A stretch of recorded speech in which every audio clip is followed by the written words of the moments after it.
Departamento de Comercio de Estados Unidos bloquea compras en ese país a la policía de Nicaragua. Ubica a la institución sancionada en el ojo del control de exportaciones del gobierno de Biden. Además, excarcelado político Félix Maradiaga advierte al binomio Ortega-Murillo que terminarán igual o peor de aislado que el dictador Anastasio Somoza por sobrepasarlo en los niveles de represión. Y en otras noticias, nicaragüense promueve proyecto de transporte para que las mujeres viajen seguras por todo el país. Bienvenidos al podcast ahora de Artículo 66. Les saluda Marlene Balmaceda y Wilmer Benavides. Iniciamos de inmediato con las principales noticias de este miércoles 29 de marzo de 2023.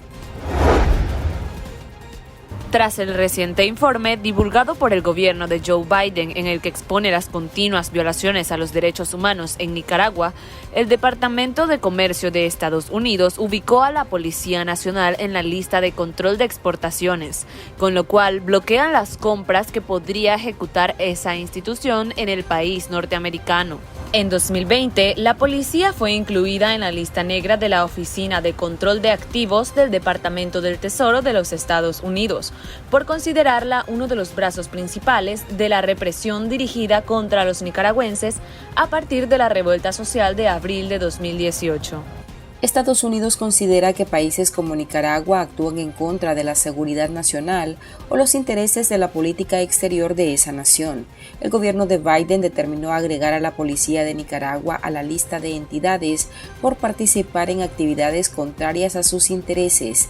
Esta adición se hace porque la policía es responsable o cómplice o ha participado directa o indirectamente en graves abusos a los derechos humanos en Nicaragua. Para la socióloga Elvira Cuadra, esta inclusión representa que la administración Biden actuará con mayor presión contra la institución policial.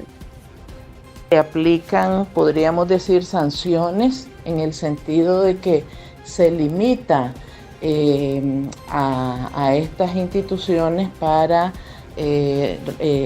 exportar, reexportar y transferir a otros países cualquier tipo de producto que esté relacionado con Estados Unidos. Esto lo que quiere decir es que la policía de Nicaragua no puede adquirir mediante importaciones, compras o adquisiciones a través de intermediarios ninguna clase de producto ni equipo para uso de esa institución. Eso combinado con las sanciones que ya se le habían aplicado a la policía, entonces significa un cerco mucho más fuerte, una presión mucho más fuerte de Estados Unidos sobre ese aparato represivo de los Ortega-Murillo y limita sus posibilidades para adquirir cualquier tipo de producto o de equipo en el exterior. Otros consideran que la decisión del Departamento del Comercio llega tardía porque debió aplicarse en paralelo con la designación de sanciones de 2020. Sin embargo, creen que estas acciones permiten poner énfasis en que Nicaragua se encuentra dominada por una policía violadora de los derechos humanos. O sea, que la estén poniendo en la lista 3 años después, para mí es un acto tardío. Y recordate que la Policía Nacional fue sancionada con la orden ejecutiva número 13851, que está basada fundamentalmente en la ley sobre derechos humanos y contra la corrupción en Nicaragua, ¿verdad? Y esa ley establece esencialmente que una prohibición tácita, una prohibición clara, específica, de empresas y personas estadounidenses realicen transacciones con la policía. Es decir, ya había una prohibición con esta orden ejecutiva de que la Policía Nacional no podía comprar nada en Estados Unidos que sea propiedad o comercio o producto de una empresa específica o de personas específicas, ¿verdad? Entonces, me parece que lo que hacía falta era básicamente que algunas instituciones, como en este caso el Departamento de Comercio, ya hiciera ejecutiva esa situación. Claro que el contexto es el informe anual sobre derechos humanos que emite la administración Biden, ¿verdad?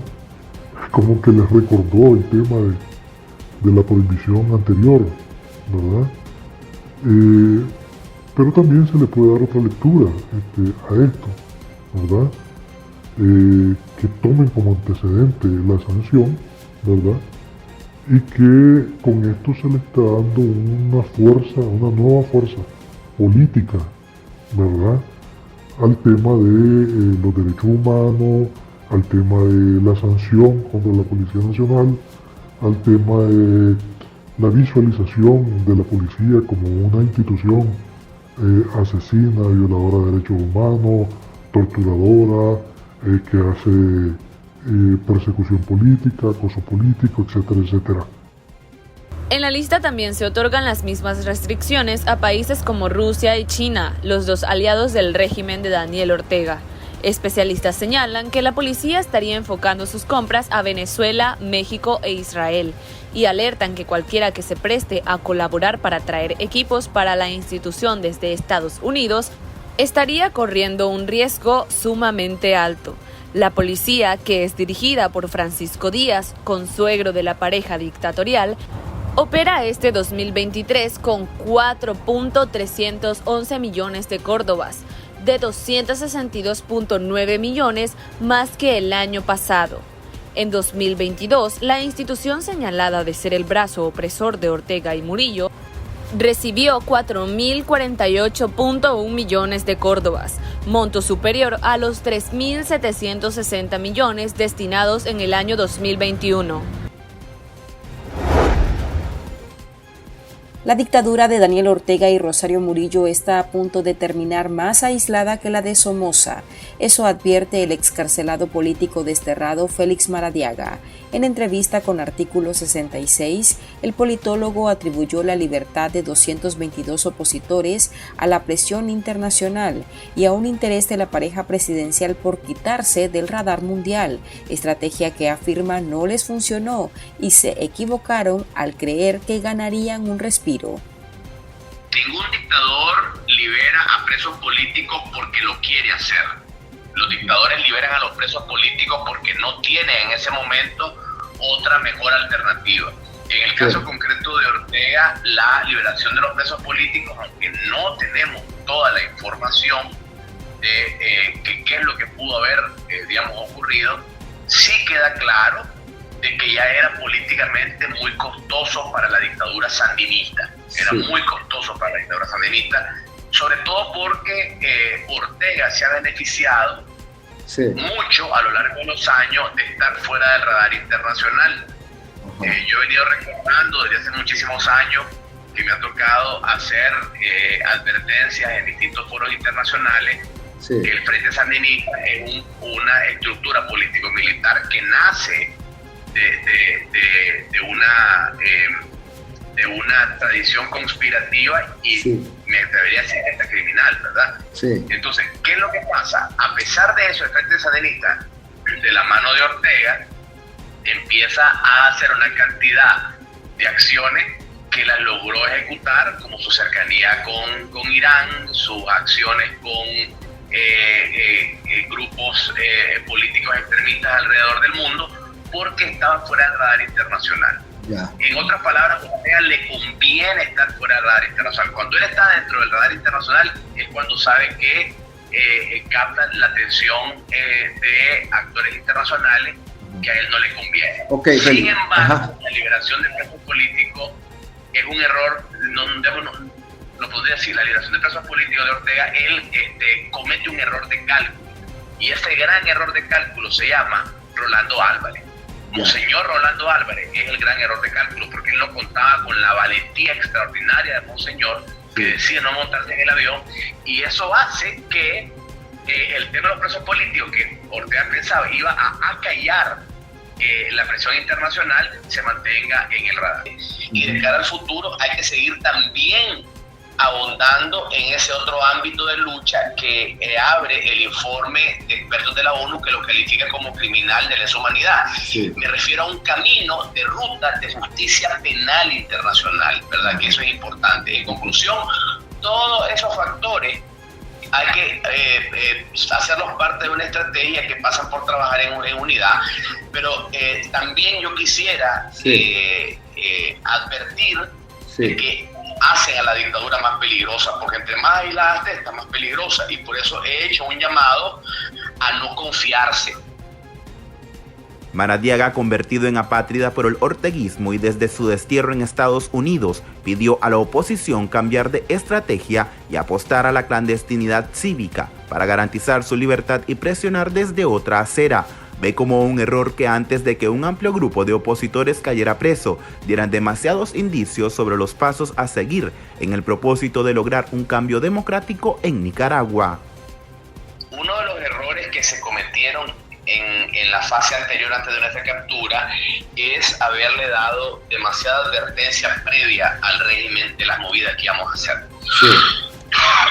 Yo solamente quisiera resumir que es fundamental continuar en el aislamiento a Ortega, aislarlo al máximo como se hizo con Somoza, cortarle los canales financieros, fortalecer la plataforma de unidad, pero además de eso creo que es importante hacerle un llamado al interno de Nicaragua, a la oposición que todavía subsiste, digamos, y a los movimientos pro democracia, que no necesariamente se ven como oposición, pero es un movimiento pro democracia, a no perder la esperanza, pero también a no exponerse innecesariamente a más detenciones arbitrarias. Yo creo que ese movimiento pro democracia que existe dentro de Nicaragua tiene que pasar a una fase de clandestinidad cívica, clandestinidad no violenta, es decir, protegiéndose de secuestro. Para mí, la mayor acción y presión ahora corresponde, en esta fase, corresponde a quienes estamos afuera, precisamente porque las personas que están dentro de Nicaragua ya están asumiendo un costo y un riesgo enorme. El ex precandidato presidencial además criticó el papel que ha desempeñado Humberto Ortega, hermano del dictador, de quien asume ha empleado una propuesta política inmoral en su afán de salvar a la burguesía sandinista. Miriam Cepeda observó el temor de decenas de mujeres al abordar un taxi o servicio de transporte a través de aplicaciones debido al incremento de la violencia en Nicaragua. La inseguridad y el acoso las llenaba de pavor. Ante esto, Milu, como la conocen sus amigas y familiares, decidió emprender su propio negocio, Milu Transporte para Mujeres. Cepeda es comunicadora social de profesión y transportista de oficio. Se declara impulsora de la mujer en el gremio del transporte y sostiene que al ofrecer protección a sus clientes entrega un plus, llegar seguras a su destino. Su negocio está registrado ante las instancias correspondientes y opera desde 2021. Trabaja en las localidades de Managua, Masaya, Jinotepe y Ocotal, y su sueño es convertir un negocio regional. Igualmente cuentan con una traductora para pasajeras que solo hablan inglés, mismo que puede incluirse como un servicio extra. Su grupo está conformado en Managua por 5 mujeres y 4 varones. Y estas son otras noticias que usted también debería saber hoy. Desde hace varias semanas, los nicaragüenses han manifestado su asombro y descontento ante la escasez de la mantequilla y el aumento de sus precios en supermercados y pulperías a nivel nacional. Las grandes industrias afirman que esto obedece a una sobredemanda del producto en estas fechas de verano. Los ciudadanos denuncian que esta situación nos hace pensar en el desabastecimiento que padeció el país en la década de los 80.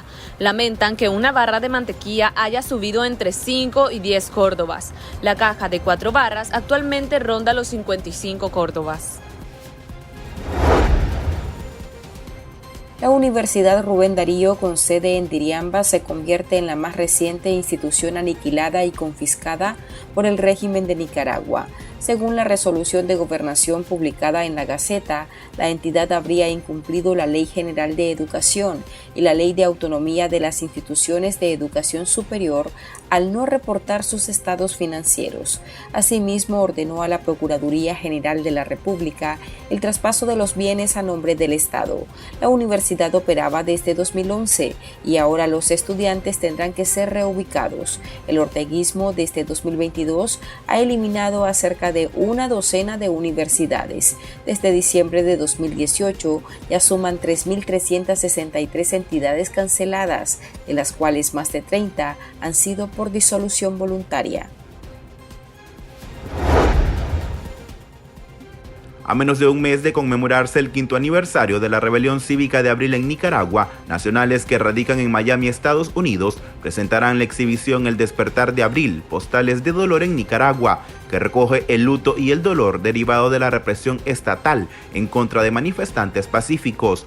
Durante la exhibición también se presentarán documentales y conversatorios sobre la Navidad Roja en Nicaragua y las diferentes violaciones a los derechos humanos que el régimen de Ortega viene ejecutando desde los 80, cuando tomaron el poder por primera vez mediante las armas. El presidente de México, Andrés Manuel López Obrador, aseguró que no habrá impunidad por la muerte de 38 personas en el incendio de un centro de detención de migrantes el pasado lunes en Ciudad Juárez, zona fronteriza con Estados Unidos. El mandatario dijo que no ocultarán nada y que se castigará de conformidad con la ley a quienes hayan causado esta dolorosa tragedia. En el siniestro murieron 40 personas provenientes de Guatemala, Venezuela, El Salvador, Honduras, Ecuador y Colombia. Además, hay cerca de 30 personas en estado grave. Aquí termina el episodio de este miércoles. Recuerde que esta y otras noticias usted las puede leer en nuestra web www.articulo66.com. También pueden suscribirse a nuestro podcast en Spotify y seguirnos en las redes sociales como Artículo 66 y en Twitter @Artículo 66Nica. Hasta la próxima.